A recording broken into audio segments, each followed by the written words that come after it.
Renungan Kefas, Kamis 18 Maret 2024.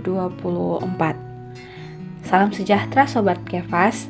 Tuhan Yesus begitu baik, sehingga hari ini kita masih diberi kesempatan untuk menikmati firman-Nya. Mari kita siapkan hati dan roh kita untuk menerima firman itu. Mengenal kenaikan part 1. Efesus 1 ayat 22.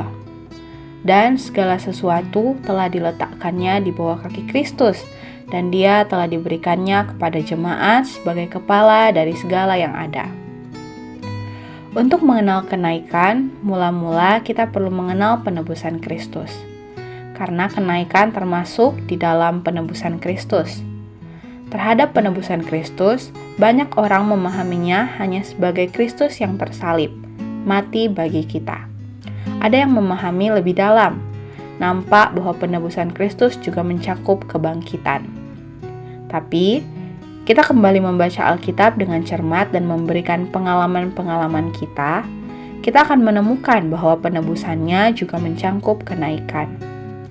Dalam penebusan Kristus boleh dikatakan terdiri dari 3 bagian besar: mati, bangkit, dan naik atau terangkat.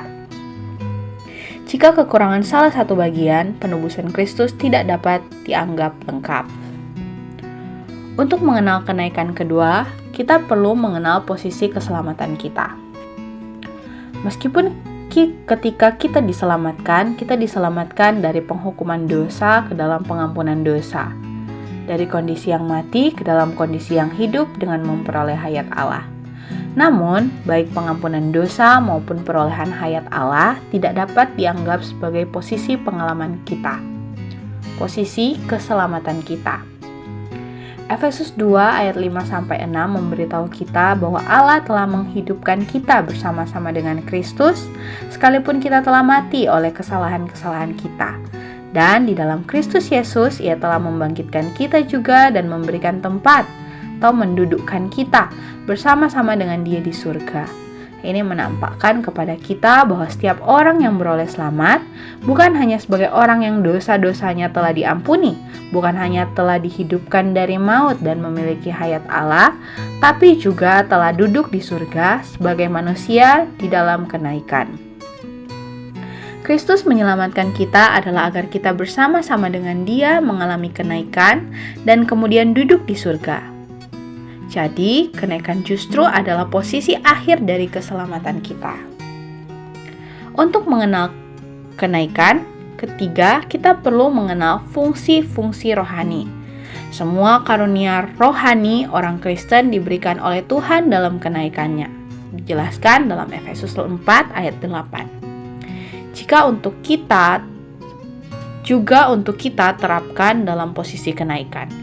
Karena itu, jika kita tidak mengenal dasar kenaikan dan berdiri teguh di atasnya, kita tidak akan dapat menerima karunia roh. Fungsi-fungsi karunia rohani hanya dapat dinyatakan di atas dasar kenaikan. Terang hari ini. Pertama, perlu semakin mengenal proses yang Tuhan Yesus lewati. Dan kedua, menyadari fungsi-fungsi rohani yang Tuhan berikan kepada gereja. Mari berdoa. Tuhan Yesus, Kau adalah Allah yang bangkit dan naik ke surga. Terima kasih atas diri-Mu yang menganugerahkan fungsi-fungsi rohani kepadaku. Amin. Tuhan Yesus memberkati. Kasih karunia-Nya menyertai kita semua. Amin.